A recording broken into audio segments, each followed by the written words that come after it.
Jai Hind friends, welcome to Kalyani IAS Academy. Today onwards we will study Unit 7 of Paper 3 for MPPSC Mains Examination. At first we will discuss the syllabus of Unit 7 so that you could come to know what to study, how to study and how much to study. Also we would discuss the strategy to prepare for Unit 7. Now start the lecture and understand what is the syllabus of Unit 7. So we have to study effect of development on human life, limitations of indigenous technology, then history of remote sensing and remote sensing in India, generations of geostationary satellite launch vehicles, right? Then major scientific institutions of India. After that, biotechnology, definition of biotechnology and use of biotechnology in the field of health and medicine, agriculture, animal husbandry, right, industry and environment. After that we have to study contribution of Indians in the field of science and technology, then clones, robots, artificial intelligence, right, artificial intelligence, then patents, rights of intellectual property, right, जिसमें हमको trips और TRIMS को भी पढ़ना है, then national and international awards in the field of science. See, these topics are scattered, but we would study these topics in systematic way so that you could understand the topic as well as we could prepare the Unit 7 of Paper 3. So at first we will study history of remote sensing and remote sensing in India. Why? क्योंकि the first, second, third and fourth these topics are directly related to space technology, right? और space technology को जब तक हम depth में नहीं पढ़ेंगे तब तक ये आपको टॉपिक अच्छे से समझ में नहीं आएंगे. So at first we would study the satellite, right? And after that we will study the orbits, right? ये जो ऑर्बिट्स हैं ये आपको पेपर फर्स्ट में भी पढ़ना है, तो वहाँ पर आप जो है पेपर फर्स्ट में भी पढ़ेंगे, बट यहाँ पर मैं आपको ये जो ऑर्बिट्स इसीलिए पढ़ाऊंगा so that you could understand what is launch vehicle. क्योंकि अगर आप देखेंगे तो launch vehicle is a right, launch vehicle is the space transport system through which satellites are placed in fixed orbits around the earth. Therefore, सबसे पहले हमको satellite के बारे में भी पता होना चाहिए, ऑर्बिट्स के बारे में भी पता होना चाहिए. अगर ये दोनों पता हो जाएंगे तो फिर आप रिमोट सेंसिंग को भी जो है समझ पाएंगे, साथ ही साथ लॉन्च व्हीकल्स क्या है वो भी आप समझ पाएंगे.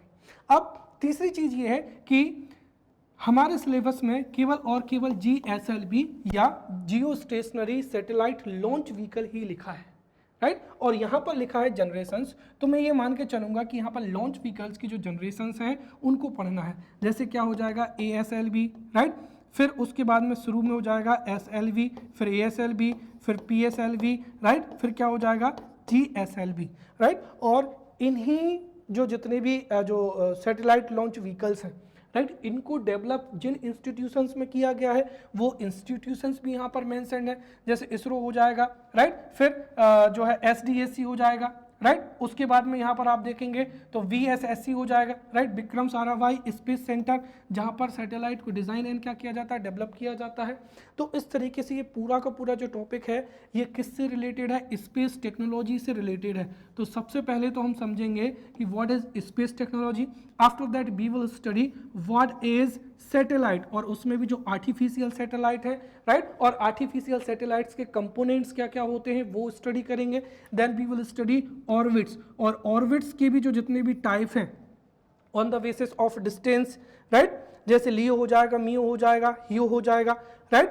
तो जितनी भी ऑर्बिट्स हैं, राइट, ऑर्बिट्स के टाइप है वो स्टडी करेंगे. फिर हम जो पढ़ेंगे यहाँ पर रिमोट सेंसिंग, राइट, क्योंकि इंडिया के जो सैटेलाइट सिस्टम है जैसे इनसेट हो जाएगा या IRS सीरीज़ के सैटेलाइट्स हो जाएंगे, तो IRS सीरीज़ के सैटेलाइट्स को भी समझेंगे, राइट. और ये इसलिए समझना है क्योंकि हमको यहाँ पर केवल और केवल पढ़ना है किसको, रिमोट सेंसिंग को, राइट. ध्यान रखना कि ऑर्बिट्स और उसके साथ ही साथ जो ऑर्बिट्स के साथ साथ रिमोट सेंसिंग, ये पेपर फर्स्ट की जो ज्योग्राफी की यूनिट है उसमें भी, पेपर फर्स्ट की जो ज्योग्राफी की यूनिट है उसमें भी है, बट हम यहाँ पर भी पढ़ेंगे. तो at first we will study satellite, then orbit, after that history of remote sensing and remote sensing in India. After that we will study generations of launch vehicle, right? Launch vehicle एक ऐसा space transport system होता है जिसके द्वारा किसी artificial satellite को अर्थ के around किसी ऑर्बिट में प्लेस किया जाता है और फिर उस सैटेलाइट का यूज जो है कम्युनिकेशन के लिए, ब्रॉडकास्टिंग के लिए या रिमोट सेंसिंग के लिए किया जाता है। तो फिर हम पढ़ेंगे remote sensing in India and history of remote sensing. Clear? फिर जनरेशंस ऑफ जो है geostationary satellite launch vehicles या जनरेशंस ऑफ लॉन्च व्हीकल्स, जिसमें से सबसे पहला हो जाएगा फर्स्ट जनरेशन का SLV, second generation first generation का satellite launch vehicle, second generation का augmented satellite launch vehicle, third generation का हो जाएगा PSLV एंड फोर्थ जनरेशन का हो जाएगा यहाँ पर GSLV, और जो फिफ्थ जनरेशन या फ्यूचर जनरेशन है RLV, उनको भी हम बहुत अच्छे से स्टडी करेंगे। Then major scientific institutes of India, जिसमें हम सबसे पहले पढ़ेंगे यहाँ पर इसरो को, राइट?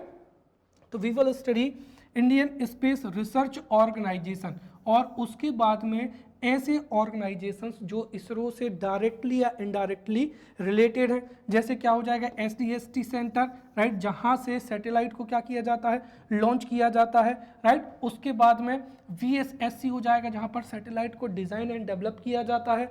देन LPSC जहां पर लिक्विड प्रपल्सन बेस्ड जो टेक्नोलॉजी है उसको डेवलप किया जाता है, राइट। उसके बाद में हम यहाँ पर पढ़ेंगे स्पेस एप्लीकेशन सेंटर। देन क्या हो जाएगा ID, क्या हो जाएगा SN हो जाएगा, राइट।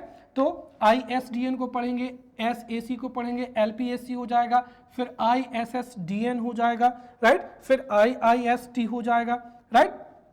उसके बाद में जो अदर इंस्टीट्यूशंस हैं जो कि न्यूक्लियर टेक्नोलॉजी से जुड़े हुए हैं, जैसे Tata institute of fundamental research, ये न्यूक्लियर टेक्नोलॉजी से जुड़ा हुआ है, राइट। उसके बाद में वार्क हो जाएगा, राइट, ये भी न्यूक्लियर टेक्नोलॉजी से जुड़ा हुआ है। उसके बाद में हो जाएगा RR CAT, right, RR CAT, ये भी न्यूक्लियर एनर्जी या न्यूक्लियर टेक्नोलॉजी से जुड़ा हुआ है। उसके बाद में हम पढ़ेंगे यहाँ पर DRDO को, फिर national atmospheric research laboratory, right, ये कहाँ पर हो जाएगी, तिरुपति में, NARL को स्टडी करेंगे, फिर NRSC को, IIRS को। तो इस तरीके से जो साइंटिफिक इंस्टीट्यूशंस हैं उनको हम बहुत अच्छे से स्टडी करेंगे। Clear? After that we will study contribution of Indians in the field of space and technology. उसमें हम सबसे पहले अगर हम देखें तो यहाँ पर हम विक्रम साराभाई को पढ़ेंगे, क्योंकि जब हम इसरो को स्टडी कर लेंगे, लॉन्च व्हीकल्स को स्टडी कर लेंगे, तो ऑब्वियसली आपके पास में विक्रम साराभाई के बारे में लॉट ऑफ इंफॉर्मेशन जो है पहुँच चुकी होगी, right. So we will study Vikram Sarabhai, right, then APJ Abdul Kalam, after that Chandrasekhar Venkat Raman, Hargobind Khorana, Jagdish Chandra, right, Basu, Homi Jehangir Bhabha, M Visvesvaraya, right, Satyendra Nath Bose, Raja Ramanna, right, and Prafulla Chandra Ray हो जाएगा। क्लियर? तो अगर आप देखेंगे तो ये सारे के सारे टॉपिक डायरेक्टली और इनडायरेक्टली रिलेटेड है स्पेस टेक्नोलॉजी से।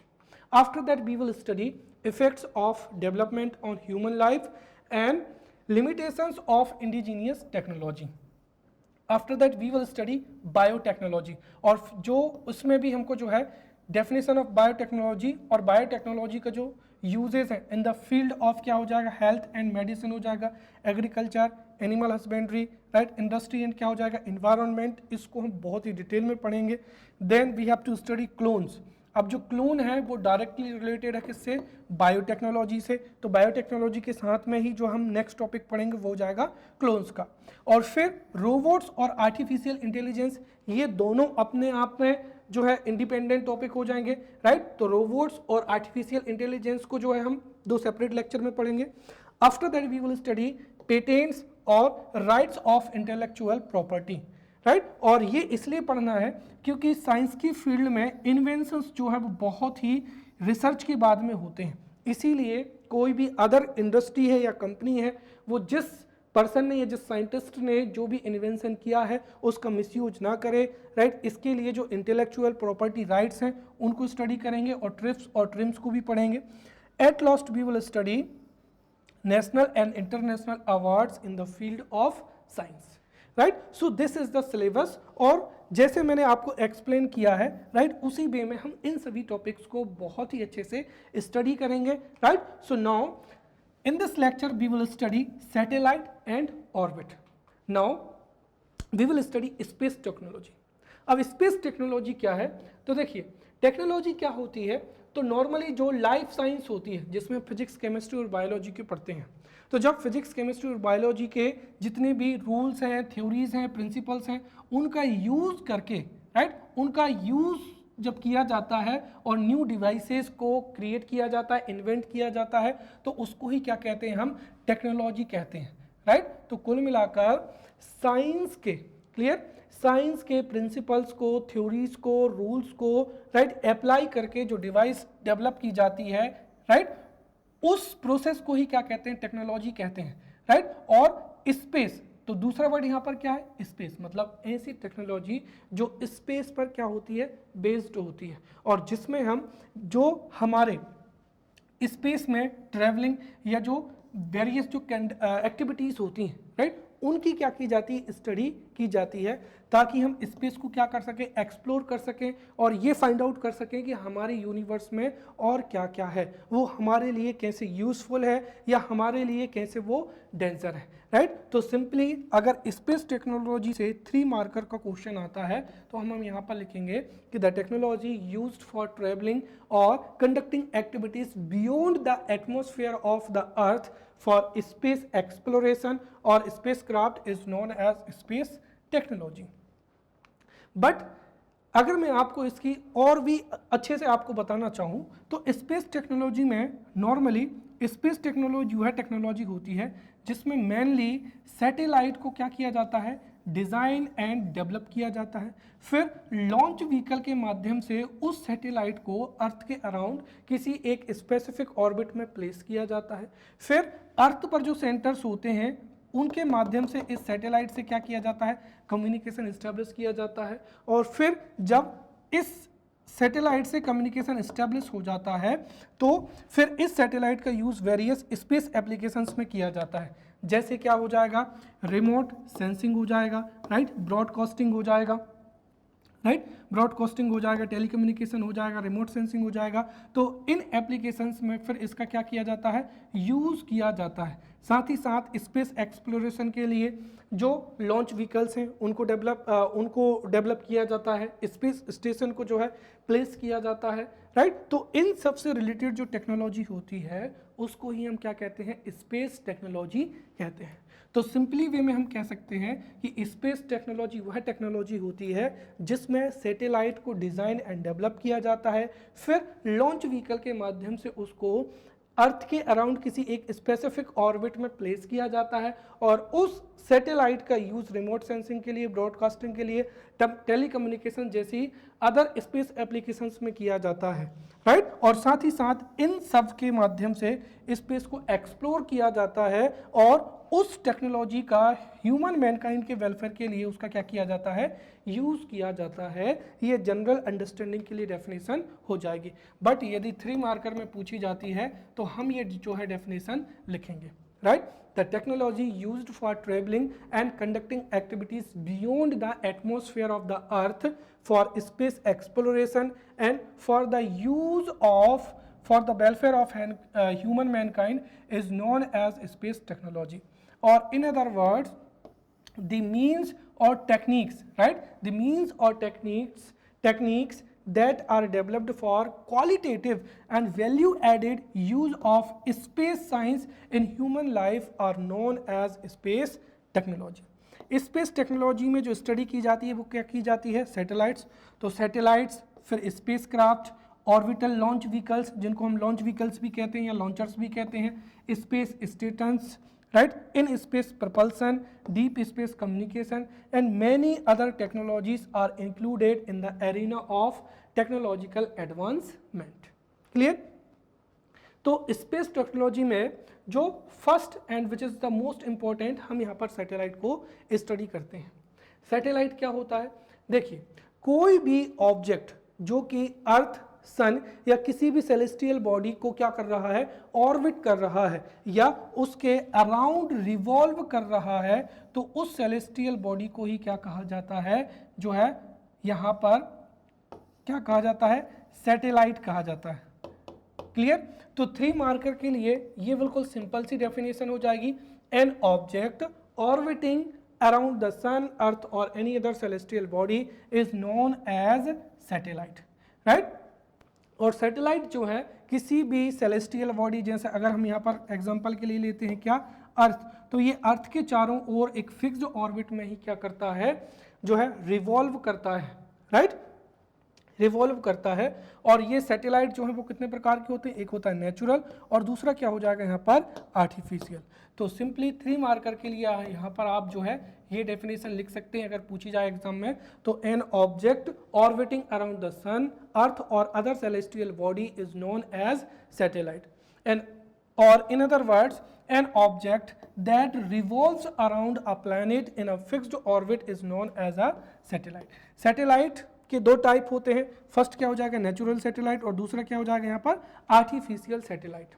अब नेचुरल सैटेलाइट क्या होता है कि अगर कोई नेचुरल ऑब्जेक्ट है या नेचुरल क्या है बॉडी है, तो natural objects which revolve around the earth और अदर सेलेस्टियल बॉडी, तो उनको क्या कहते हैं, नेचुरल सैटेलाइट कहते हैं, राइट? जैसे अर्थ के चारों ओर कौन रिवॉल्व कर रहा है, राइट? मून हो जाएगा, राइट? तो natural objects which revolve around the earth और other celestial bodies are known as natural satellites. For an example अगर हम देखें यहाँ पर तो मरकरी हो जाएगा, Mercury, right? Mercury does not have any natural satellite, then Venus does not have any natural satellite. After that Earth has natural satellite, that is Moon, right? After that Mars has 2 natural satellites, right? Phobos and Deimos, right? After that Saturn हो जाएगा, right? Jupiter हो जाएगा, right? Saturn and Jupiter have lot of natural satellites, right? जैसे Titan हो जाएगा, Ganymede हो जाएगा, etcetera etcetera. Next हो जाएगा यहाँ पर artificial satellite, right? Artificial satellite का मतलब क्या हुआ कि एक ऐसा ऑब्जेक्ट, राइट, जिसको डिजाइन और डेवलप किसने किया, ह्यूमन ने किया है, for the welfare of the human kind, उस मैन मेड ऑब्जेक्ट को ही क्या कहेंगे हम, आर्टिफिशियल सैटेलाइट कहेंगे, right? So man made object that orbit the earth और अदर सेलेस्टियल बॉडीज, right? तो man-made objects, right? Man-made objects that orbit the earth or other celestial bodies from which mankind gets benefit are known as artificial satellites. जैसे example के तौर पर अगर हम देखें तो जो सोवियत स्पुतनिक फर्स्ट है, ये फर्स्ट क्या है, आर्टिफिशियल सैटेलाइट है, जिसको design and development farmer USSR ने किया था और उसको 1957 में क्या किया था, लॉन्च किया था, राइट? तो ऐसा मैन मेड ऑब्जेक्ट जो कि अर्थ या किसी अदर सैटेलाइट के चारों ओर रिवॉल्व करता है, जिससे मैनकाइंड को बेनिफिट मिलता है, उसको ही आर्टिफिशियल सैटेलाइट कहते हैं। And Sputnik first is the first artificial satellite that was launched in 1957। अब यूजेस जो हैं आर्टिफिशियल सैटेलाइट के वो हम समझते हैं। तो जब किसी सैटेलाइट को अर्थ की किसी फिक्स्ड ऑर्बिट में क्या किया जाता है, प्लेस किया जाता है, तो फिर उस सैटेलाइट्स का जो वेरियस स्पेस एप्लीकेशंस में यूज़ किया जाता है, जैसे क्या हो जाएगा, कम्युनिकेशन हो जाएगा। अब देखिए हमने जो इसके पहले जो कंप्यूटर पढ़ा था, राइट? तो कंप्यूटर में मैंने बताया था कि अगर कम्युनिकेशन है तो एक क्या होता है, wired communication, right? Wired communication, और दूसरा क्या होता है, राइट, यहाँ पर space communication, right? Wired communication क्या होता है, ऐसा कम्युनिकेशन जो वायर के माध्यम से या ऑप्टिकल फाइबर के माध्यम से या केबल के माध्यम से इस्टेब्लिश किया जाता है, उसको ही वायर्ड कम्युनिकेशन कहते हैं। दूसरा ऐसा कम्युनिकेशन जो इलेक्ट्रोमैग्नेटिक वेव्स के माध्यम से इस्टेब्लिश किया जाता है, उसको स्पेस कम्युनिकेशन कहते हैं, राइट? तो जो सैटेलाइट्स होते हैं उनके माध्यम से स्पेस कम्युनिकेशन के माध्यम से जो है कम्युनिकेशन को एस्टेब्लिश किया जाता है। तो satellites are used in communication. साथ ही साथ इन सैटेलाइट से रिमोट सेंसिंग भी की जाती है, और रिमोट सेंसिंग के माध्यम से जो नेचुरल फिनोमिना है, जैसे वेदर फोरकास्टिंग है, वो भी पॉसिबल है। तो आर्टिफिशियल जो सैटेलाइट है उनका यूज़ वेदर फोरकास्टिंग में किया जाता है, राइट? तो कम्युनिकेशन हो जाएगा। फिर उसके बाद में क्या हो जाएगा, ब्रॉडकास्टिंग हो जाएगा, राइट? ब्रॉडकास्टिंग हो जाएगा। तो सैटेलाइट्स का यूज़ करके कम्युनिकेशन को स्टेब्लिश किया जाता है, ब्रॉडकास्टिंग की जाती है, राइट। फिर उसके साथ ही वेदर फोरकास्टिंग हो जाएगा, हमारे जितने भी नेचुरल रिसोर्सेज हैं उनको रिमोट सेंसिंग के माध्यम से ही फाइंड आउट किया जाता है, राइट। साथ ही साथ जो मॉडर्न टेक्निक्स हैं जैसे जीपीएस, तो ग्लोबल पोजिशनिंग जो सिस्टम है वो भी सैटेलाइट्स के माध्यम से ही डिज़ाइन किया जाता है। साथ ही साथ जो नेविगेशन हो जाएगा, राइट, नेविगेशन में भी सैटेलाइट का यूज़ किया जाता है। And satellite, artificial satellites are also used to transport instruments and passengers to the space to perform experiments.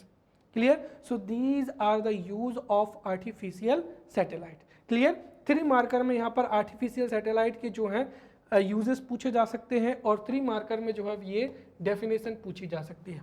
But 5 marker में पूछा जा सकता है कि what is artificial satellite and what are the different components of artificial satellite. So if this is asked as a 5 marker तो वहाँ पर आप इंट्रोडक्शन के तौर पर artificial satellite की definition दे सकते हैं। उसके बाद में आप उस artificial satellite के जो different component हैं उनके बारे में जो है आप जो है डिस्क्राइब कर सकते हैं, राइट। तो artificial satellite क्या होता है?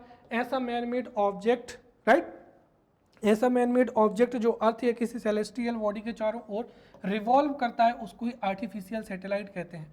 और आर्टिफिशियल सैटेलाइट के कई क्या होते हैं, कंपोनेंट्स होते हैं, जिसमें सबसे पहला और सबसे इंपॉर्टेंट क्या हो जाएगा, पेलोड हो जाएगा। तो पेलोड किसी भी आर्टिफिशियल सैटेलाइट का वर्किंग पार्ट होता है, राइट, और इसको यूटिलिटी के आधार पर डिज़ाइन किया जाता है। जैसे अगर हम देखें तो जो इनसैट सीरीज के सैटेलाइट हैं, राइट, उनका यूज़ मेनली ब्रॉडकास्टिंग और किसके लिए किया जाता है, राइट, कम्युनिकेशन के लिए किया जाता है, राइट। तो इसीलिए ये जो ब्रॉडकास्टिंग और जो कम्युनिकेशन के लिए जब सैटेलाइट का यूज़ करेंगे तो ऑब्वियसली उसमें डिफरेंट फ्रिक्वेंसीज़ के जो बैंड्स हैं वो डिफरेंट फ्रिक्वेंसीज़ के जो बैंड्स हैं वो इसमें फिट किए जाते हैं। साथ ही साथ इसमें राडार को भी क्या किया जाता है, फिट किया जाता है। फिर अगर हम देखें तो जो रिमोट सेंसिंग सैटेलाइट है, राइट, तो जो रिमोट सेंसिंग सैटेलाइट हैं उनमें हाई डेफिनेशन के जो कैमरास होते हैं, कैमरा को फिट किया जाता है, ट्रांसपोंडर को फिट किया जाता है, राइट। तो इस तरीके से यूटिलिटी के आधार पर पेलोड को क्या किया जाता है, डिज़ाइन डेवलप किया जाता है, राइट। यूटिलिटी के आधार पर ही उसमें कैमरा को, राडार को या एंटीना को, इन सबको क्या किया जाता है, फिट किया जाता है। तो सिंपली 3 मार्कर में पेलोड भी पूछा जा सकता है। तो हम सीधा उत्तर लिखेंगे कि the main working part of artificial satellite is known as payload, right, and it consists of antenna, camera, radar and other scientific equipment, and payload is designed and developed on the basis of utility. Second क्या हो जाएगा यहाँ पर, housing and bus हो जाएगा। Housing is the infrastructure of a satellite that provides locations for the payload. तो ये जो पेलोड है उसके लिए क्या करता है, लोकेशन को प्रोवाइड करता है। क्लियर? तो हाउसिंग और बस is the infrastructure of a satellite that provides locations for the payload. Housing holds all the components of satellite together and provides electric power. तो जो हाउसिंग है वो सैटेलाइट के जितने भी कंपोनेंट हैं, जैसे एंटीना है, कैमरा है, राइट, पेलोड है, राइट, सोलर पैनल्स हैं, उनको क्या करता है, ये होल्ड करके रखता है, राइट, और उनको इलेक्ट्रिक पावर भी प्रोवाइड करता है, computing power, right, propulsion for functioning of क्या हो जाएगा, सैटेलाइट, ये सब प्रोवाइड करता है। उसके बाद में क्या हो जाएगा, ट्रांसपोंडर हो जाएगा। ट्रांसपोंडर आर्टिफिशियल सैटेलाइट का वह इक्विपमेंट होता है जो अर्थ तथा सैटेलाइट के बीच में कम्युनिकेशन को क्या करता है, एस्टेब्लिश करता है, राइट। जैसे ये क्या हो जाएगा, यहाँ पर सैटेलाइट है। अब if we are not able to communicate with this satellite then ये सैटेलाइट हमारे किसी भी यूज का नहीं होगा, राइट। इसीलिए अर्थ पर जो सेंटर्स होते हैं और जो सैटेलाइट होता है उसके बीच में कम्युनिकेशन एस्टेब्लिश करने के लिए ट्रांसपोंडर्स का ही क्या किया जाता है, यूज किया जाता है, राइट। तो the main function of transponder is to exchange the information between satellite and station on the earth. Then fourth क्या हो जाएगा, यहाँ पर सोलर पैनल हो जाएगा। अब सैटेलाइट पर जितने भी कंपोनेंट्स होते हैं जैसे राडार है, एंटीना है, राइट, वो सब वर्क करते हैं किस पर, इलेक्ट्रिक एनर्जी पर, राइट, और स्पेस में कोई जो है चार्जिंग स्टेशन तो है नहीं कि वहाँ पर सैटेलाइट को चार्ज किया जा सकता है। तो जितने भी इक्विपमेंट्स हैं उनकी वर्किंग के लिए इलेक्ट्रिक एनर्जी रिक्वायर्ड होती है, और इसीलिए सैटेलाइट में क्या होते हैं, सोलर पैनल्स होते हैं। नॉर्मली जब आप इमेज बनाते हैं तो ये लॉन्ग आप देखते हैं, ये जो विंग्स होते हैं ये क्या होते हैं, सोलर पैनल्स होते हैं, और solar panels convert the solar energy into electrical energy. तो सोलर जो पैनल्स हैं, solar panels converts solar energy into electrical energy and provide electrical power to the different equipment of the artificial satellite. After that क्या हो जाएगा, fuel motor हो जाएगा। अब देखिए नॉर्मली जब सैटेलाइट को किसी भी ऑर्बिट में प्लेस किया जाता है तो वो उसके ऑर्बिट में ही क्या करता है, रिवॉल्व करता है। But this is also possible कि कभी ये अपनी ऑर्बिट से जो है बाहर भी हो सकता है।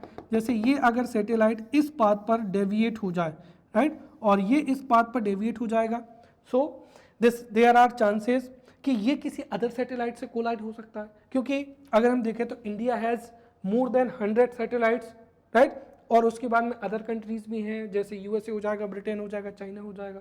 तो if this satellites deviates from the orbit of this satellite, तो ये दूसरे सैटेलाइट से क्या कर सकता है, कोलाइड कर सकता है, और इसमें हमको क्या होगा, इकोनॉमिक लॉस होगा। इसलिए इसमें फ्यूल मोटर होती है, और इस फ्यूल मोटर के द्वारा हम इस जो सैटेलाइट है इसके डेविएशन को क्या करते हैं, काउंटर करते हैं, और इसका जो ओरिजिनल ऑर्बिट है उसमें इस सैटेलाइट को क्या किया जाता है, लाया जाता है। तो fuel motor, right, fuel motor is used to remove the orbital deviation of the satellite. Clear? Now we will study types of artificial satellite, right? This may be asked as a 5-marker question, right? What are the different types of artificial satellite? और 3 marker में पूछे जा सकते हैं कि what is biological satellite, what is communication satellite, right? और इनको study करना बहुत ही क्या है, इजी है। तो जैसा उसका नाम है वैसे ही उसका क्या है, काम है। तो let's study types of artificial satellite, right? The first is communication satellite, right? So the artificial satellite which is used for telecommunication is known as communication satellite। और इंडिया में नॉर्मली इनसैट सीरीज के जो satellite हैं, right, वो कैसे होते हैं, communication satellite होते हैं। तो इनसैट सीरीज के satellites are communication satellites because these satellites are used to provide telecommunication services। देन सेकेंड हो जाएगा यहाँ पर बायोलॉजिकल सैटेलाइट्स। देखिए those satellites which carry, right, which carry living organisms. अब हम सैटेलाइट में लिविंग ऑर्गेनिजम्स को क्यों कैरी करेंगे, if we have to find out what is the effect on living organisms in outer space, या फिर outer space में living organism survive कर सकते हैं या नहीं कर सकते हैं, या वहाँ पर वो कैसे रिएक्ट करते हैं। अगर इसके लिए एक्सपेरिमेंट करना हो तो हम सैटेलाइट में जब लिविंग ऑर्गेनिजम्स को कैरी करते हैं तो उसी को ही क्या कहा जाता है, biological satellites, right. So the satellite which carry living organisms in the space is known as biological satellite. Then हो जाएगा यहाँ पर एस्ट्रोनॉमिकल सैटेलाइट। देखिए if we have to explore the space and if we have to explore other planet like Mars है, Jupiter है, Saturn है, तो हमें वहाँ पर एक ऐसा सैटेलाइट डिज़ाइन करना पड़ेगा, राइट, जिसमें कम्युनिकेशन फैसिलिटी क्या हो, बेहतर हो, क्योंकि ये जो डिस्टेंट प्लैनेट्स हैं उनको एक्सप्लोर करेगा। तो उसके लिए जिन सैटेलाइट का यूज़ किया जाता है वो होते हैं astronomical satellite, right. So astronomical satellites are those satellites which are, right, that are used for the observation of distant planets, right, for the study of galaxies and other outer space objects, right। उसके बाद में हो जाएगा यहाँ पर anti satellite weapon, या इसको क्या कहते हैं, किलर सैटेलाइट कहते हैं, राइट। अब ये सबसे क्या है, लेटेस्ट जो है टेक्नोलॉजी है। क्यों? क्योंकि now days space science, right, space science का जो यूज़ है, स्पेस जो टेक्नोलॉजी है, राइट, स्पेस टेक्नोलॉजी का जो यूज़ है वो डे बाई डे इंक्रीज होता जा रहा है।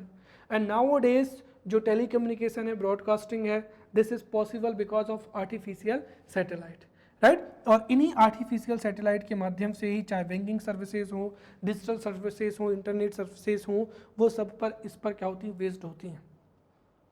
अब देखिए, अगर if there is a war between India and China, suppose that, तो एक तो क्या हो जाएगा, फिजिकल वॉर हो जाएगा, और दूसरा हम उसको कह सकते हैं स्पेस वॉर।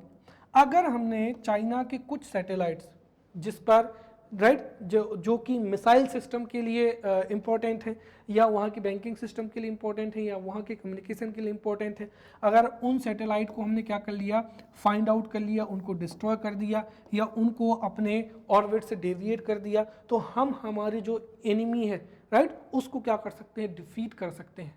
और ऐसा करने के लिए जो किलर सैटेलाइट्स होते हैं वो यूज़ किए जाते हैं, राइट। इन सैटेलाइट्स के द्वारा जो एनिमी कंट्री है राइट उसके सैटेलाइट्स को क्या किया जाता है, लोकेट किया जाता है, और एक तरीके से उसको कंट्रोल किया जाता है। तो एंटी सैटेलाइट, और इंडिया में भी आपको पता हो जाएगा, एक क्या है, मिशन शक्ति, राइट। मिशन शक्ति हमारे पास में मिशन शक्ति है, जिसके माध्यम से हम किसी भी एनिमी कंट्री के सैटेलाइट को डिस्ट्रॉय कर सकते हैं। तो किलर सैटेलाइट या एंटी सैटेलाइट वेपन क्या होते हैं, तो एंटी सैटेलाइट या killer satellite are armed satellite design to locate enemy war satellites और अदर स्पेस assets। देन हो जाएगा यहाँ पर स्मॉल सैटेलाइट्स, राइट। तो ऐसे सैटेलाइट जिनका साइज एंड वेट क्या होता है, स्मॉल होता है, उनको हम क्या कहते हैं, स्मॉल सैटेलाइट कहते हैं। तो small satellite are satellite of usually low weight and small size. और फिर इनके भी क्या होते हैं, कई टाइप होते हैं, जैसे मिनी सैटेलाइट, माइक्रो और नैनो, और ये तो 3 मार्कर में पूछे जाने की पॉसिबिलिटी रखता है, राइट। तो small satellites are satellite of usually low weight and small size. और इसमें भी सबसे पहला क्या हो जाएगा, नैनो सैटेलाइट, राइट। तो the satellite which has only weight below 10 kilogram, तो वो क्या होगा, नैनो सैटेलाइट। तो the satellite which has less than 10 kg weight is known as nano satellite. The satellite which has weight between 10 kilogram and 200 kilogram is known as micro satellite, right.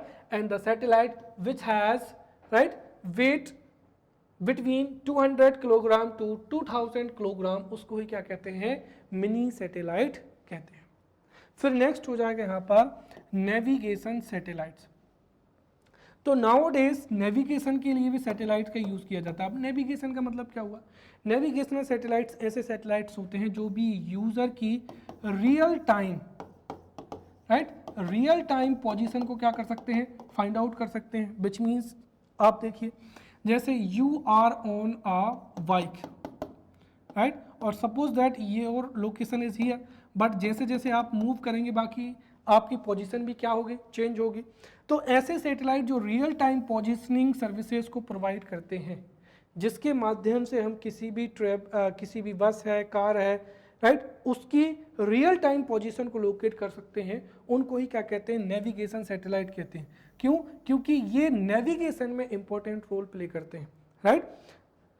तो ये जो navigation, जैसे क्या हो जाएगा, oceans में कोई शिप नेविगेट कर रहा है, या एयरक्राफ्ट हो जाएगा, या एरोप्लेन हो जाएगा।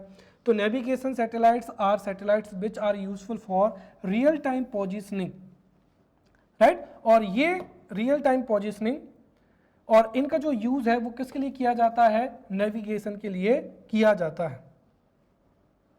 चलिए फिर अगला हो जाएगा क्या, अर्थ ऑब्जर्वेशन सैटेलाइट, राइट। नॉर्मली कुछ सैटेलाइट्स ऐसे होते हैं जिनमें हाई डेफिनेशन के कैमरास लगे होते हैं, राइट, फिर स्कैनर्स लगे होते हैं, राइट, स्कैनर्स हैं या सेंसर्स लगे होते हैं, जो कि अर्थ के किसी भी अर्थ पर जो है किसी भी, जैसे हमने कहा कि अर्थ का टेरेन हो जाएगा, फॉरेस्ट हो जाएंगी, रिवर्स हो जाएंगी, या जो जितने भी नेचुरल रिसोर्सेज हैं, राइट, उनको स्कैन कर सकते हैं, उनको सेंस कर सकते हैं, और अर्थ का जो भी हमारे रिसोर्सेज हैं उनके ऑब्जर्वेशन के लिए जिनका यूज़ किया जाता है, उनको ही हम क्या कहते हैं, अर्थ ऑब्जर्वेशन सैटेलाइट कहते हैं। नॉर्मली इंडिया में जो IRS सीरीज़ के या इंडियन रिमोट सेंसिंग सिस्टम के जो सैटेलाइट हैं वो सभी अर्थ ऑब्जर्वेशन सैटेलाइट ही होते हैं।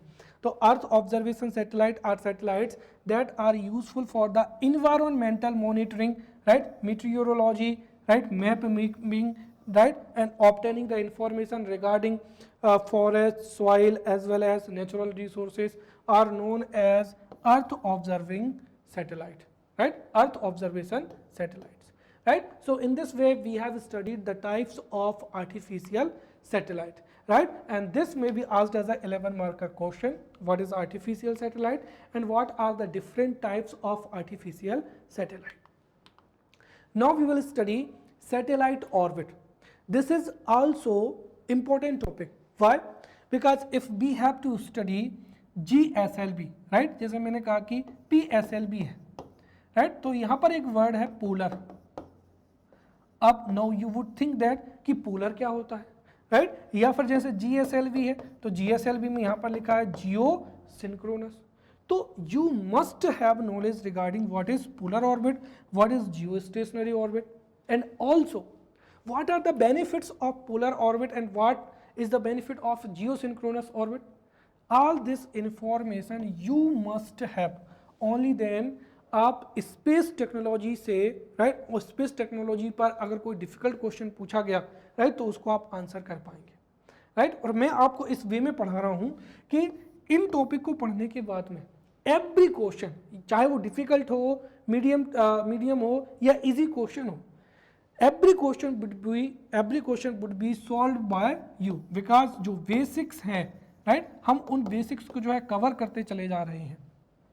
ऑल्सो जो सैटेलाइट ऑर्बिट है वो आपकी यूनिट 7 में मेंशन नहीं है, बट पेपर सेकेंड के पार्ट बी में, राइट, ज्योग्राफी पेपर सेकेंड के पार्ट बी की आई थिंक यूनिट 4 है, यूनिट 4 या 5, उसमें आपको सैटेलाइट भी पढ़ना, ऑर्बिट भी पढ़ना है, साथ ही साथ आपको रिमोट सेंसिंग भी पढ़ना है. तो वहाँ पर रिमोट सेंसिंग कैसे वर्क करती है वो पर स्टडी करना है. यहाँ पर हमको पढ़ना है history of remote sensing, right. अब इसके अलावा भी जो ऑर्बिट्स हैं वो समझने के लिए बहुत ज़रूरी है, तो मैं आपको बहुत ही डेप्थ में पढ़ाऊँगा, राइट. अगर यहाँ पर पेपर फर्स्ट पार्ट बी में भी कोई क्वेश्चन होता है तो उसको भी आप सॉल्व कर पाएंगे. चलिए तो हम पढ़ते हैं यहाँ पर व्हाट इज सैटेलाइट ऑर्बिट.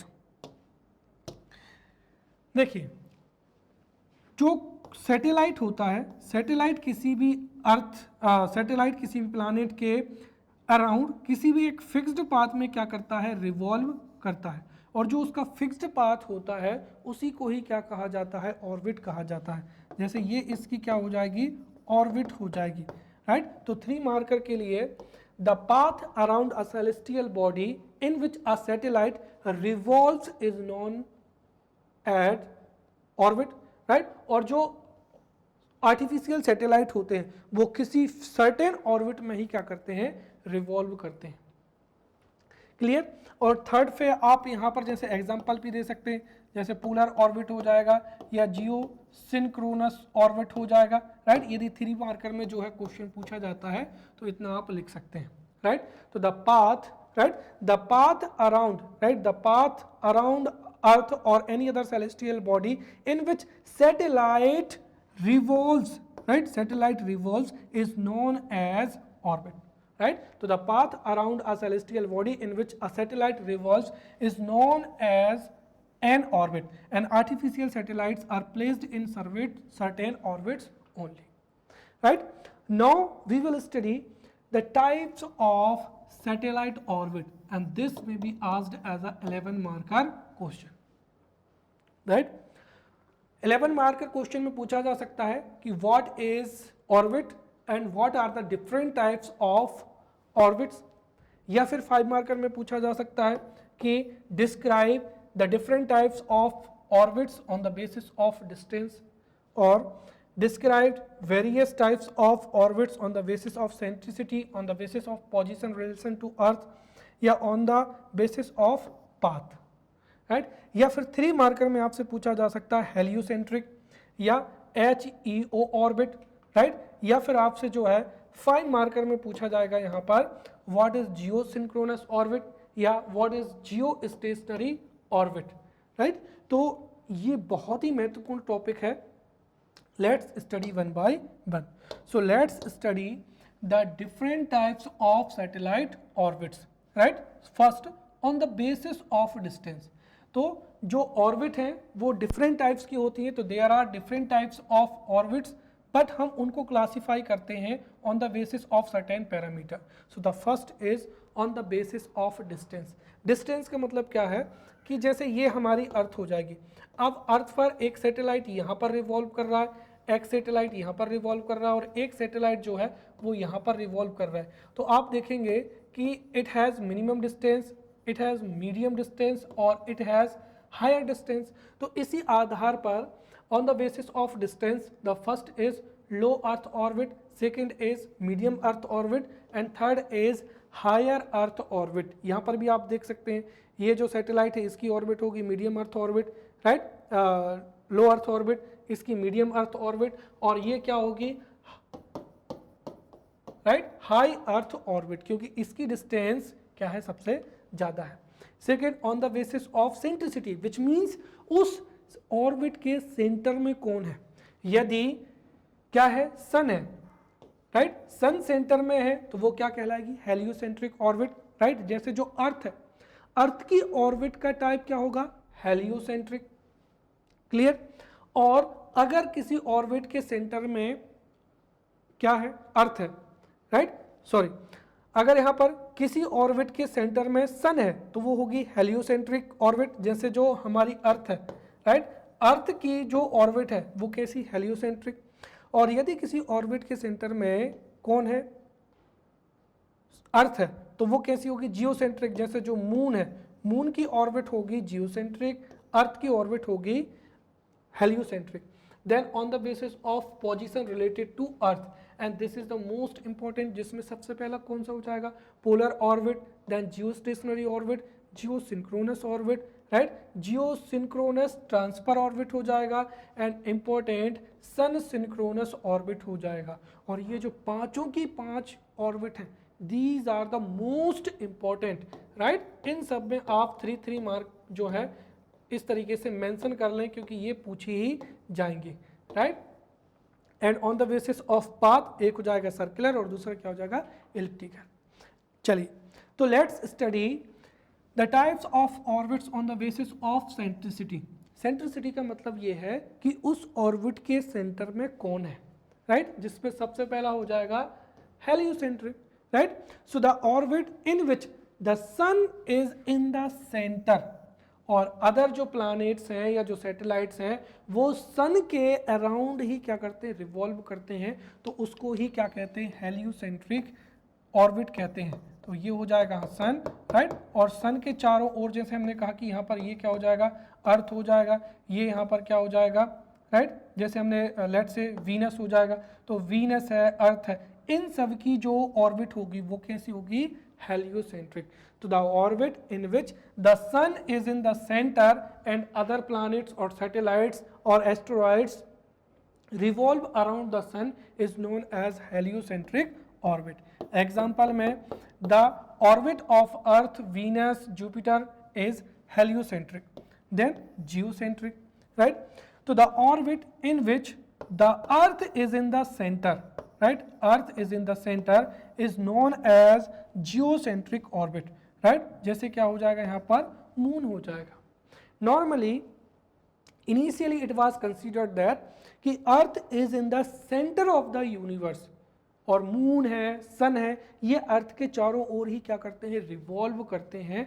तो initially it was considered that कि जो जियोसेंट्रिक है, right, but after the evolution of telescope it was considered कि जो अर्थ की ऑर्बिट है वो कैसी है, हेलियोसेंट्रिक है. बट जो मून है, मून की ऑर्बिट के सेंटर में कौन है, अर्थ है, तो वो कैसी होगी, जियोसेंट्रिक. या अर्थ के चारों ओर कोई क्या है, आर्टिफिशियल सैटेलाइट रिवॉल्व कर रहा है, तो इस आर्टिफिशियल सैटेलाइट की जो ऑर्बिट है वो भी कैसी होगी, जियोसेंट्रिक होगी. तो the orbit in which the earth is in the centre and other artificial satellite और moon revolves around the earth, then this is known as geocentric orbit, right. next हो जाएगा यहाँ पर on the basis of distance. अगर आप देखेंगे तो अगर कोई सैटेलाइट बिल्कुल अर्थ के नियर रिवॉल्व कर रहा है तो उसकी क्या होगी, लो अर्थ ऑर्बिट. अगर अर्थ से उसकी डिस्टेंस जो है क्या है, मीडियम है, तो वो होगा मीडियम अर्थ ऑर्बिट. और अगर किसी सैटेलाइट की जो डिस्टेंस है वो अर्थ से बहुत ही क्या है, दूर है, right, the satellite is very far from the earth, तो वो क्या होगा, यहाँ पर हाई अर्थ ऑर्बिट होगा, right, this is Leo, this is high earth orbit और दिस इज जियो। नॉर्मली जो जियो सिंक्रोनस है, ये जियो स्टेशनरी ऑर्बिट है, ये हाई अर्थी ऑर्बिट है। चलिए वन बाय वन हम इन सबको यहाँ पर पढ़ेंगे।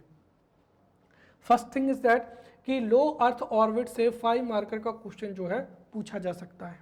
अब हम लो अर्थ ऑर्बिट को समझते हैं। देखिए, so when an satellite, right, when a satellite is placed between 500 kilometre to 2000 kilometre above the sea level, तो उसको क्या कहेंगे, लो अर्थ ऑर्बिट कहेंगे। और नॉर्मली लो अर्थ ऑर्बिट में, राइट, लो अर्थ ऑर्बिट में जो सैटेलाइट होता है, राइट, जो सैटेलाइट होता है वो अप्रोक्सीमेटली 80 से 130 मिनट में एक जो पूरा का पूरा रिवॉल्यूशन है उसको क्या कर लेता है, कंप्लीट कर लेता है, राइट, 1 मिनट वो कंप्लीट कर लेता है, तो उसको ही क्या कहते हैं हम यहाँ पर लो अर्थ ऑर्बिट कहते हैं। क्लियर? इसकी डेफिनेशन 3 मार्कर के लिए, सो when a satellite is placed between 500 km to 200 km above the sea level, then the orbit of this satellite is known as low earth orbit. And in low earth orbit, right, satellite completes a revolution within 80 to 130 minutes. अब इसकी जो है properties क्या है, आप समझिए। यहाँ पर सबसे पहली चीज ये है कि जब हम किसी सैटेलाइट को अर्थ के नियर बिटवीन 500 टू 200 किलोमीटर क्या करेंगे, प्लेस करेंगे, तो अर्थ की डिस्टेंस क्या होगी, मिनिमम होगी। जैसे हमने मान लिया कि ये हमारा यहाँ पर क्या है, इंडिया है, राइट, ये हमारा इंडिया। अब इंडिया के सेंटर से अगर हम कोई भी सिग्नल को क्या करते हैं, यहाँ तक भेजते हैं, राइट, सेंड करते हैं, तो वो सिग्नल क्या करेगा, ट्रेवल करेगा, राइट, और फिर हम उसको क्या करेंगे, रिसीव करेंगे। तो इफ डिस्टेंस इज मिनिमम, तो सिग्नल को सेंड करना और रिसीव करने में जो टाइम ड्यूरेशन है वो क्या होगा, मिनिमम होगा। और मिनिमम होगा तो इसके 2 फायदे होंगे। एक तो ये है कि जो सिग्नल का लॉस है, जब सिग्नल लॉन्ग डिस्टेंस को ट्रेवल करेगा तो ऑब्वियसली वो डिस्टॉर्टेड होगा, तो साथ ही साथ डिस्टॉर्शन नहीं होगा, सिग्नल क्या होगा, एक्यूरेट होगा। तो इस वजह से जो डाटा और पिक्चर्स हैं, या जो भी डाटा है या जो भी सिग्नल है वो कैसा होगा, एक्यूरेट होगा। दूसरा, सिग्नल को सेंड करना, रिसीव करना जो है मिनिमम समय में हो जाएगा, तो जो कम्युनिकेशन है वो लेस टाइम में क्या हो सकता है, एस्टेब्लिश हो सकता है। साथ ही साथ इसकी डिस्टेंस क्या है, कम है, इसीलिए यहाँ पर सैटेलाइट को प्लेस करना भी क्या होगा, इजी होगा। दिस इज द रीज़न कि जो हब्बल टेलीस्कोप है या इंटरनेशनल स्पेस स्टेशन है, उनको लो अर्थ ऑर्बिट में क्या किया गया है, प्लेस किया गया है। क्योंकि अगर सैटेलाइट को हाई अर्थ ऑर्बिट में प्लेस करना होगा, then we must have powerful launch vehicle, right. साथ ही साथ इस सैटेलाइट से जितनी भी, अगर ये सैटेलाइट हो, इस सैटेलाइट में क्या है, कैमरास भी लगे हुए हैं, तो कैमरा के माध्यम से जब हम पिक्चर्स लेंगे, भाई अगर कोई सैटेलाइट, जैसे मैंने कह दिया कि अगर कोई सैटेलाइट जो है, लेट सपोज दैट कि वो 20,000 यहाँ पर, अगर कोई सैटेलाइट यहाँ पर प्लेस्ड है और यहाँ से अगर हम यहाँ की इमेज लेंगे, राइट, यहाँ का एनालिसिस करेंगे, यहाँ से जो डाटा है उसको ऑब्टेन करेंगे या यहाँ पर स्कैन करेंगे, तो वो भी क्या है, पॉसिबल नहीं है। इसलिए जितने भी रिमोट सेंसिंग सैटेलाइट्स होते हैं या इन्वायरमेंट की स्टडी के लिए जो सैटेलाइट होते हैं, वो किस में जो है प्लेस किए जाते हैं, वो प्लेस किए जाते हैं लो अर्थ ऑर्बिट में, क्योंकि यहाँ से पिक्चर्स लेना, राइट, साथ ही साथ उसकी स्कैनिंग करना क्या होता है, ईजी होता है। तो ये हमने यहाँ पर लो अर्थ ऑर्बिट के जो है प्रॉपर्टीज भी देख ली हैं। वेरी इजी है, राइट, पूरा का पूरा टेक्निकल है। वंस यू हैव अंडरस्टूड, तो ये पूरा का पूरा टॉपिक आपको याद करने की जरूरत नहीं पड़ेगी। लो डिस्टेंस है, इसलिए ये सैटेलाइट जो है अर्थ की जो रिवॉल्यूशन है वो भी मिनिमम टाइम में कर लेता है। और नॉर्मली ये 1 डे में 16 टाइम क्या करता है, या 16 रिवॉल्यूशंस को भी कंप्लीट कर लेता है। तो what is low earth orbit and what are the properties of low earth orbit? This may be asked as a 5-marker question. Then you can write this answer, right? The orbit in which, right, the orbit in which a satellite is placed between 500 km to 2000 km above the sea level, then the orbit of this satellite is known as low earth orbit. And because of the minimum distance, satellites completes a revolution within 100 to 130 minutes, and therefore इसकी properties भी क्या है, बहुत ज़्यादा है. Because of the minimum distance, there is a minimum distortion in the signal. Therefore, data and pictures are obtained from the low earth satellite are accurate. तो data और pictures accurate होते हैं. साथ ही साथ the cost to place an orbit, the cost to place a satellite in this orbit is minimum या लो होती है. क्यों? क्योंकि शॉर्ट डिस्टेंस होती है. साथ ही साथ data transfer between station and satellite takes less time, क्योंकि सिग्नल को सेंड करना और रिसीव करना ये मिनिमम समय में हो जाता है. देयरफॉर हब्बल टेलीस्कोप और जो इंटरनेशनल स्पेस स्टेशन है are placed in the low earth orbit. साथ ही साथ this the satellite which is in low earth orbit, उससे पिक्चर्स को लेना क्या होता है, इजी होता है. Therefore remote sensing satellites are installed in this या placed in this orbit.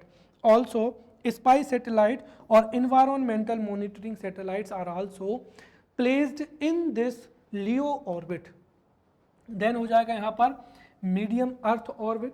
So when a satellite is placed between 200 km to 2000 km of the sea level, then the orbit of this satellite is known as medium earth orbit.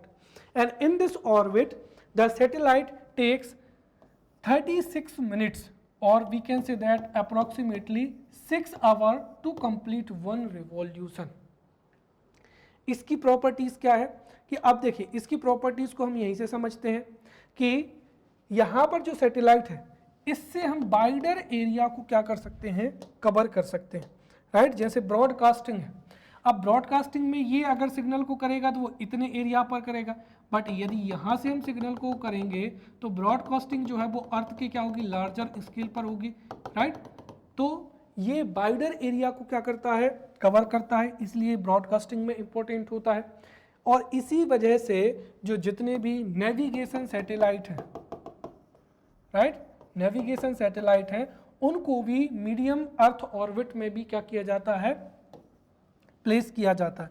जैसे GPS जो system है USA का है, Galileo system है European union का, GLONASS है रसिया का, Baidu है चाइना का, ये सभी मीडियम अर्थ ऑर्बिट में प्लेस किए जाते हैं. साथ ही साथ ये हाई अर्थ ऑर्बिट के लिए एक मीडियम क्या होता है, प्लेटफॉर्म होता है, राइट. और इसको स्पेस स्टडी के लिए क्या किया जाता है, यूज किया जाता है. क्लियर. तो ये भी 5 मार्कर में पूछा जा सकता है.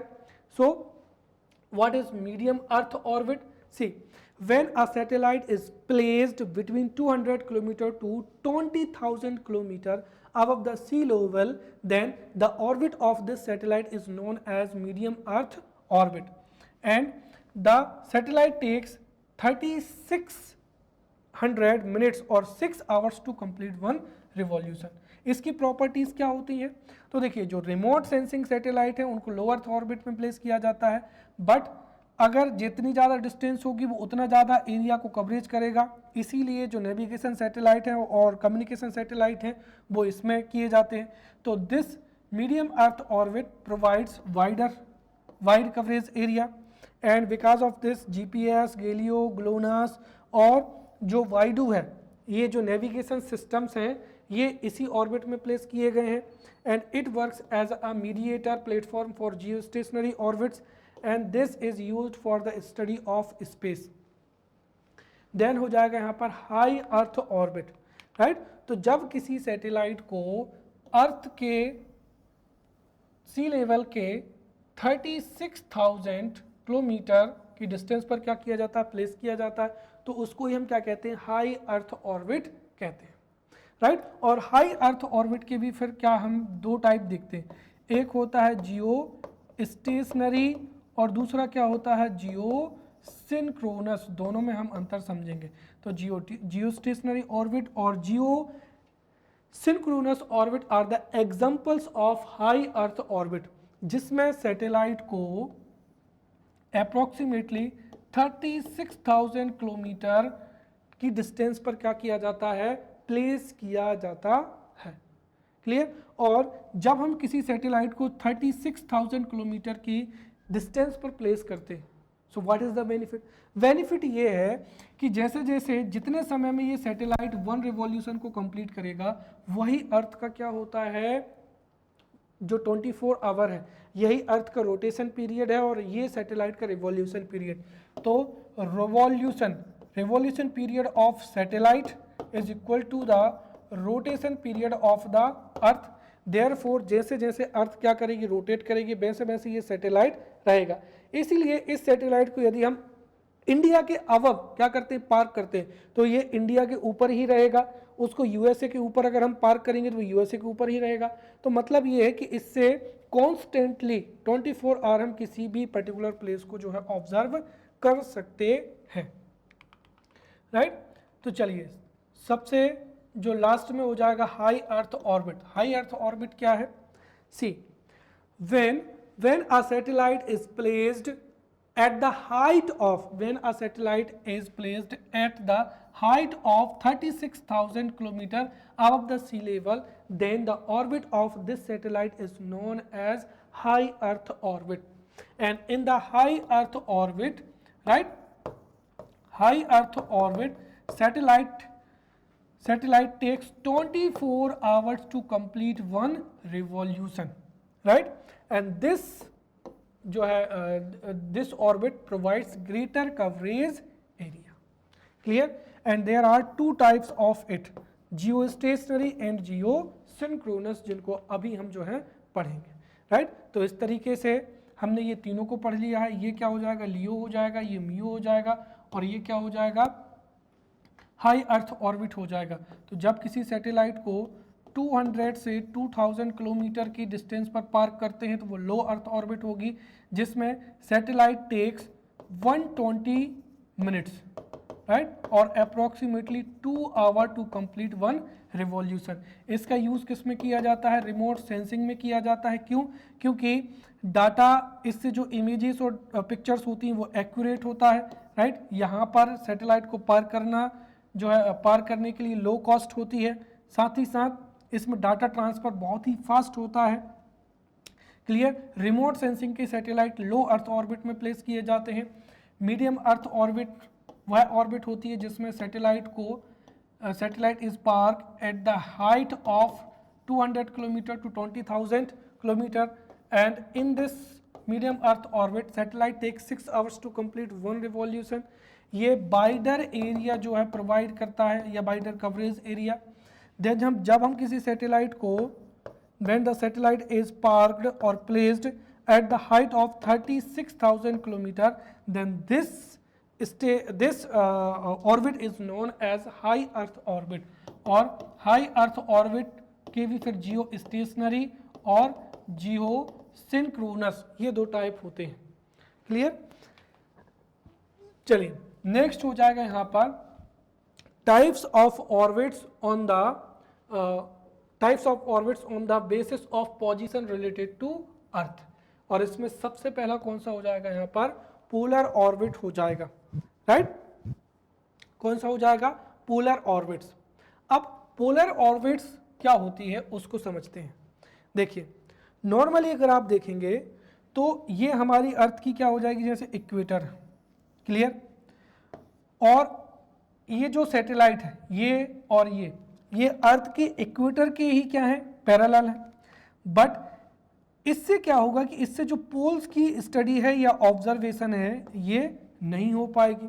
तो यदि हम किसी सैटेलाइट को इस तरीके से प्लेस करें कि वो अर्थ के दोनों पोल से होकर क्रॉस हो, तो उसको ही क्या कहते हैं? पोलर ऑर्बिट कहते हैं। और इससे पोल्स को जो है ऑब्जर्व करना क्या होगा, इजी होगा। राइट। यहाँ पर समझेंगे तो जैसे ये अर्थ है, तो अगर हम किसी सैटेलाइट को इस तरीके से प्लेस करें कि वो दोनों पोल्स से होकर क्या हो, रिवॉल्व हो, तो उसको ही हम क्या कहेंगे यहाँ पर पोलर ऑर्बिट कहेंगे, राइट। एक तो सैटेलाइट अर्थ के चारों ओर इस तरीके से रिवॉल्व कर सकता है, राइट, और दूसरा पोलर ऑर्बिट में क्या होगी, दोनों पोल से इस तरीके से सैटेलाइट क्या करेगा, रिवॉल्व करेगा। क्लियर। तो जब सैटेलाइट दोनों पोल से होकर रिवॉल्व करता है तो उसको ही क्या कहते हैं, पोलर ऑर्बिट कहते हैं, राइट।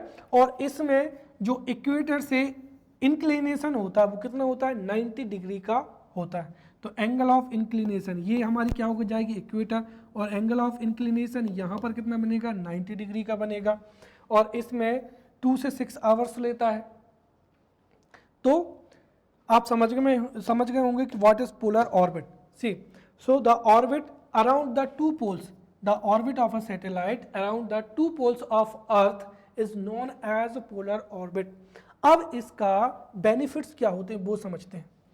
देखिए, अगर हमने यहाँ पर किसी कम्युनिकेशन सैटेलाइट को क्या कर दिया, प्लेस कर दिया है, अब आप समझिए हमारी अर्थ क्या कर रही है, रिवॉल्व कर रही है, तो हमारी अर्थ ऐसे रिवॉल्व करेगी। क्लियर। और अगर हमने यहाँ पर कम्युनिकेशन सैटेलाइट कर दिया तो जैसे ही सैटेलाइट यहाँ पर आएगा हो सकता है अर्थ रोटेट हो जाए, तो कम्युनिकेशन इंडिया, जैसे इंडिया के ऊपर है तो इंडिया से क्या हो जाएगा, कम्युनिकेशन जो है ब्रेक हो जाएगा। इसलिए कम्युनिकेशन जो सैटेलाइट है, राइट, उनको इसमें प्लेस नहीं किया जाता है। फिर कौन से किए जाते हैं, इसमें किए जाते हैं रिमोट सेंसिंग। क्यों, क्योंकि समझिए जैसे मान लीजिए ये हमारा इंडिया है, ये सैटेलाइट इस तरीके से आ रहा है और हमारी अर्थ इस तरीके से मूव कर रही है, तो जैसे ये सैटेलाइट इंडिया के सामने आएगा ये अर्थ ऐसे मूव करती रहेगी, तो इंडिया का ईस्ट से लेकर वेस्ट तक का पूरा एरिया इजीली क्या हो जाएगा, स्कैन हो जाएगा, विच मीन्स उसकी रिमोट सेंसिंग जो है इजीली हो सकती है। इसीलिए ऑलवेज रिमेंबर, ये 3 मार्कर में भी पूछा जा सकता है कि remote sensing satellites are generally placed in which orbit. तो आपका आंसर क्या होगा, पोलर ऑर्बिट, क्योंकि जो पोलर ऑर्बिट है उससे किसी भी पर्टिकुलर एरिया की सेंसिंग है या स्कैनिंग है या उसकी फोटोग्राफी है वो बहुत ही क्या होती है, इजी होती है, और इसमें कम्युनिकेशन ब्रेक हो सकता है, इसीलिए कम्युनिकेशन सैटेलाइट को यहाँ पर प्लेस नहीं किया जाता है। क्लियर। तो ये हो जाएगा हमारा 5 मार्कर के लिए आंसर पोलर ऑर्बिट का, राइट। तो the orbit around, right, the orbit of a satellite around two poles of the earth, the north pole and south pole, is known as polar orbit, and the angle of inclination from the equator is 90 degree, right, and the satellite takes 2 to 6 hours to complete one revolution, right। And polar orbit का disadvantage क्या है कि इसमें हम communication satellite को place नहीं कर सकते हैं, बट एडवांटेज इज दैट कि remote sensing satellites are generally placed in the polar orbit. Then next हो जाएगा यहाँ पर sun synchronous orbit, this is also important. अब देखिए सन सिंक्रोनस ऑर्बिट क्या होता है, नॉर्मली हमारी जो अर्थ है, ये हमारा sir, earth is not revolving in a circular path, the earth is revolving around the sun in elliptical path, ये हमारी क्या हो जाएगी, अर्थ हो जाएगी। अब earth is revolving in elliptical path around the sun, therefore जब अर्थ की पोजीशन यहाँ पर होगी तो अर्थ से डिस्टेंस भी क्या होगी, दूर होगी। यहाँ पर जब होगा सन तो ये क्या होगी, पास में होगी, राइट, और यहाँ पर होगी तो फिर क्या होगी, अर्थ की पोजीशन क्या होगी, दूर होगी। तो कुल मिलाकर ये है कि अब जैसे हमने मान लिया कि कोई सैटेलाइट क्या है, अर्थ के यहाँ पर है, ये अर्थ के चारों ओर रिवॉल्व कर रहा है, तो जैसे जैसे सीजन्स चेंज होंगे वैसे वैसे इस सैटेलाइट, ये जो सैटेलाइट है ये सन से भी क्या होगा, इसकी जो है पोजीशन रिगार्डिंग सन की भी क्या होगी, चेंज होगी। और देयर में भी चांसेस कि अगर कुछ सीजन में ये जो सैटेलाइट है इस तक सन की जो है एनर्जी भी क्या हो, ना पहुंच पाए। और आप मान लीजिए कि satellite consist of solar panels convert solar energy into electrical energy, और अगर इसको इलेक्ट्रिकल एनर्जी नहीं मिलेगी तो इस सैटेलाइट का हम यूज़ नहीं कर पाएंगे। इसीलिए सैटेलाइट को अर्थ की बजाय सन सिंक्रोनस होना चाहिए। मतलब चाहे कोई भी सीजन हो, ये जो सैटेलाइट है उसको सन रेज जो है वो मिलती रहे। साथ ही साथ यदि हमको सन को स्टडी करना है तो फिर तो ये जो सैटेलाइट है वो सन की पोजीशन के रिकॉर्डिंग क्या है होना चाहिए, प्लेस होना चाहिए। तो उस ऑर्बिट को हम क्या कहते हैं, सन सिंक्रोनस ऑर्बिट कहते हैं। मतलब जब सैटेलाइट पाथ ऑफ सन को क्या करता है, फॉलो करता है, तो जो सन का पाथ है उसको फॉलो करता है तो उसको हम क्या कहते हैं, सन सिंक्रोनस कहते हैं। तो N orbit in which satellite follow, right, satellite the N orbit in which satellites follow the path of sun is known as the sun synchronous orbit, right? ऐसा क्यों किया जाता है? Because due to change in the position earth, right, related to sun, जो polar satellite है are not always able to take a picture of the earth, so that satellite is kept in this orbit so that it changes its position with the change of position of the sun। और normally इसका altitude कितना होता है, 798 kilometre from the earth, और इसमें equator से inclination क्या होता है, 98.6 होता है। क्लियर? तो अगर 98.6 के साथ में या इस इंक्लिनेशन के साथ में इस हाइट पर रखते हैं तो वो सन सिंक्रोनस क्या होगी, ऑर्बिट होगी। क्लियर? तो what is sun synchronous orbit? Right, so an orbit in which satellites follow the path of sun is known as sun synchronous orbit, right? And due to the change in the position of earth relative to sun, the polar satellites are not always able to take a picture of the earth, so the satellite is kept in the orbit so that it changes the position with the change of the position of the sun. Therefore, the satellite is placed with the inclination angle of 98.6 degree, और इसको 798 kilometre की जो है height पर जो है रखा जाता है। क्लियर? नेक्स्ट हो जाएगा which is the most important, और ये तो 5 मार्कर में पूछा ही जाएगा, right, Jio stationery orbit and Jio synchronous orbit हो जाएगा। बहुत ही ईजी है, राइट, इसको समझना।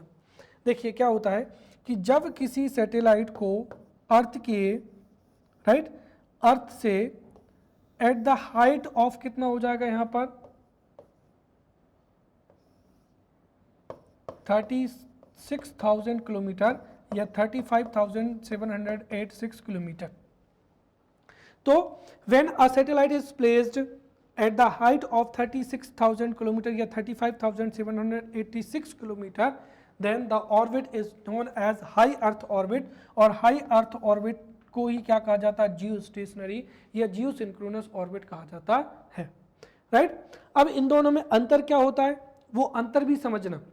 देखिए जो जियो स्टेशनरी ऑर्बिट होता है, राइट, जियो स्टेशनरी जो ऑर्बिट होता है, राइट, वो है अप्रोक्सीमेटली कैसा होता है, एक तो सर्कुलर होता है, राइट, दूसरी चीज ये है कि इसका इक्वेटर से जो इंक्लिनेशन है वो कैसा होता है, 0 डिग्री सेंटीग्रेड होता है। 1 मिनट, जैसे ये हमारी क्या हो जाएगी, अर्थ हो जाएगी, और ये क्या हो जाएगा यहाँ पर जियो स्टेशनरी।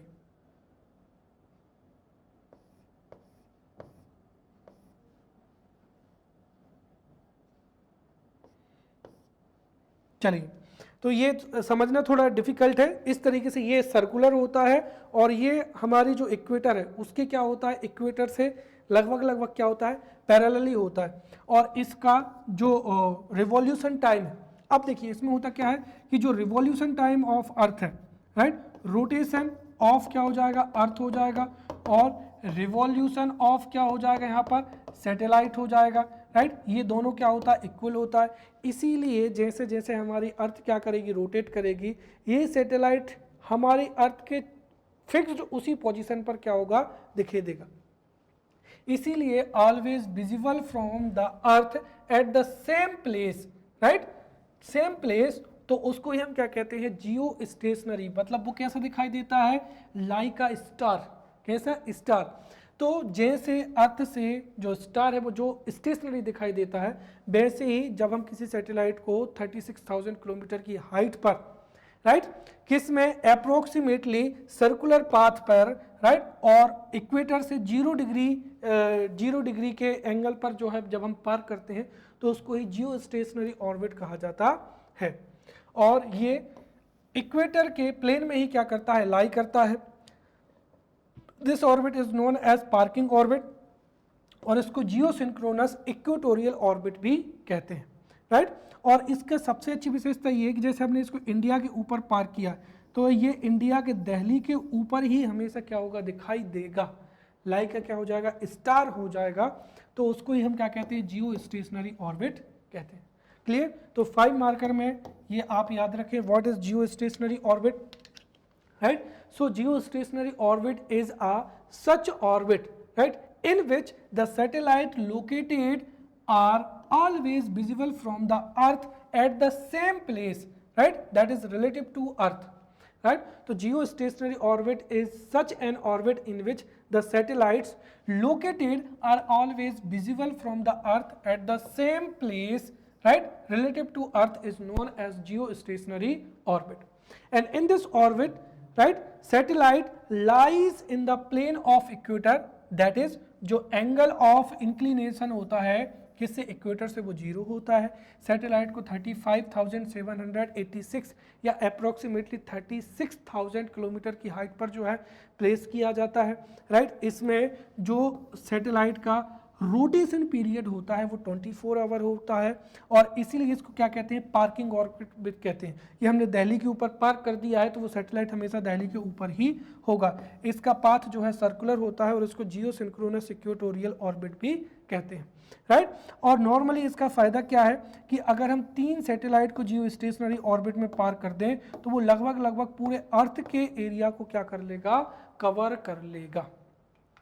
नेक्स्ट क्या हो जाएगा, जियो सिंक्रोनस ऑर्बिट हो जाएगा।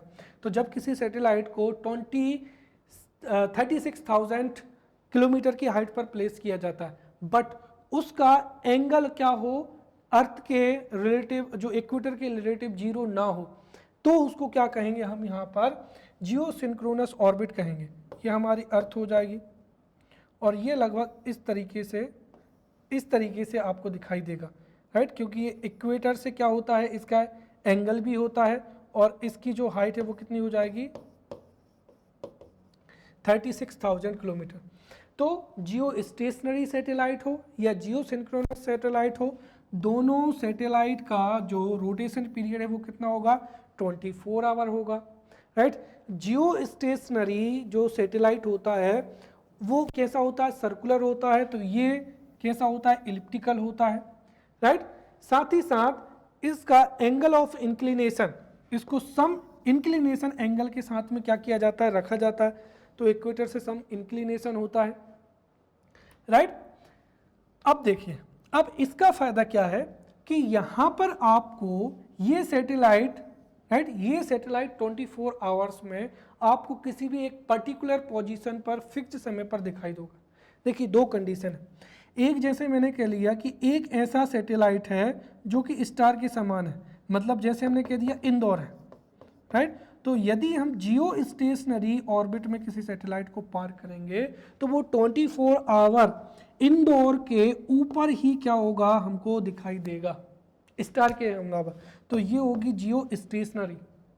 और अगर हम जियो सिंक्रोनस में किसी सैटेलाइट को पार करते हैं तो वो इंदौर के ऊपर तो दिखाई देगा, बट 24 आवर्स में जैसे हमने कह दिया कि 9:30 है, तो 9:30 पर ये इंदौर के जस्ट ऊपर क्या होगा, दिखाई देगा, क्योंकि जितना एंगल ऑफ इंक्लिनेशन होगा, हो सकता है वो इंदौर से उसकी पोजीशन क्या हो जाए, थोड़ी चेंज हो जाए। क्लियर।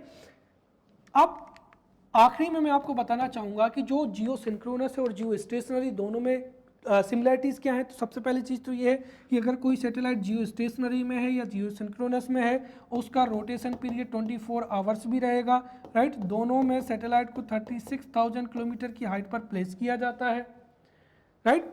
डिफरेंसेस क्या है कि जो जियो स्टेशनरी होता है उसकी ऑर्बिट सर्कुलर होती है, तो जियो सिंक्रोनस की कैसी होती है, इलिप्टिकल होती है। दूसरी चीज़ क्या है कि इसमें जो भी ऑब्जेक्ट होता है वो always visible always visible from the earth at the same place होता है, बट इसमें 24 आवर्स टाइम्स में वो एक बार क्या होगा, विजिबल होगा, राइट। जियो स्टेशनरी में जो इक्वेटर है उससे एंगल ऑफ इंक्लिनेशन 0 डिग्री होता है, बट इसमें क्या होता है, सम इंक्लिनेशन होता है। दोनों का यूजेस क्या है कि 3 सैटेलाइट के साथ में हम पूरे अर्थ के जो है रिमोट सेंसिंग कर सकते हैं, या इतना ज़्यादा वाइड एरिया होता है कि ये 1/3 अर्थ को क्या कर सकता है, कवर कर सकता है। क्लियर। तो ये यहाँ पर हो गया geosynchronous orbit, right. So when a satellite is located at an altitude of 35,786 kilometer or 36,000 kilometer from the earth, in which period of revolution of the rotating body is equal to the rotation of the earth, then this is known as geosynchronous orbit.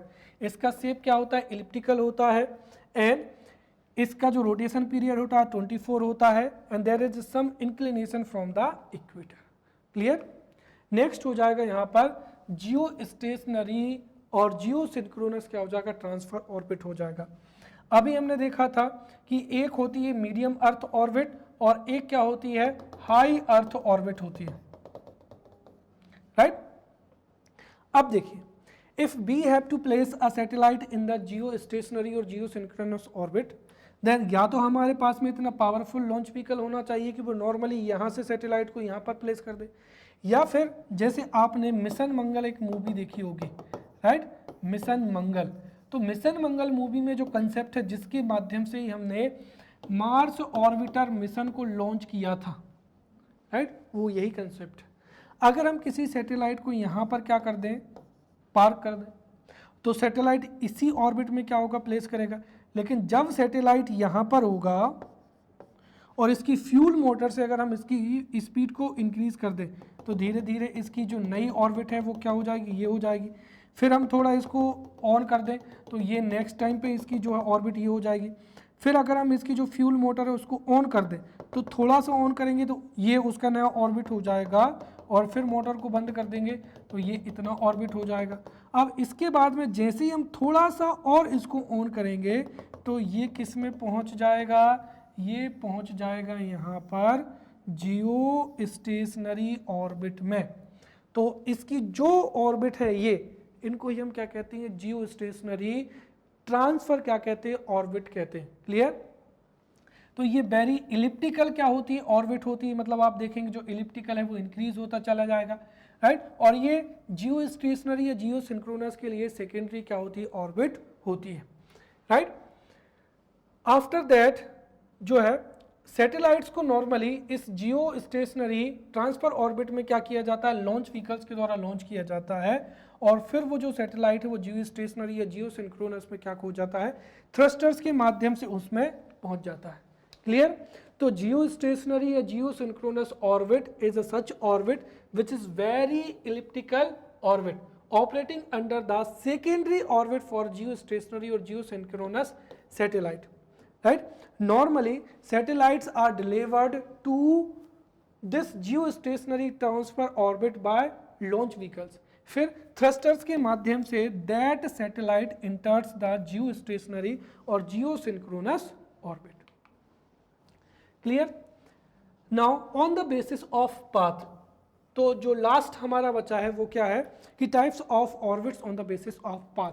तो पहला क्या हो जाएगा, circular orbit, right. तो यदि किसी satellite का path क्या होता है, सर्कुलर ऑर्बिट होता है, तो such orbit in which satellite follow a circular path are known as circular orbit. Clear. और इसकी जो सेंट्रिसिटी होती है वो क्या होती है, 0 होती है। फिर सेकंड क्या हो जाएगा, एलिप्टिकल ऑर्बिट हो जाएगा, right. So such orbits in which satellite, right, satellite follow a elliptical path, तो उसको क्या कहते हैं, राइट, इलिप्स। तो such orbit in which satellites follow an ellipse या elliptical path are known as elliptical orbits, और इसकी जो सेंट्रिसिटी है वो 0 to 1 के बीच में होती है, right. So in this way we have studied various types of satellites as well as we have studied various types of orbits. Now we will meet in the upcoming lecture and we will study satellite systems of India as well as satellites of India. So we will meet in the upcoming lecture. Till then, thank you.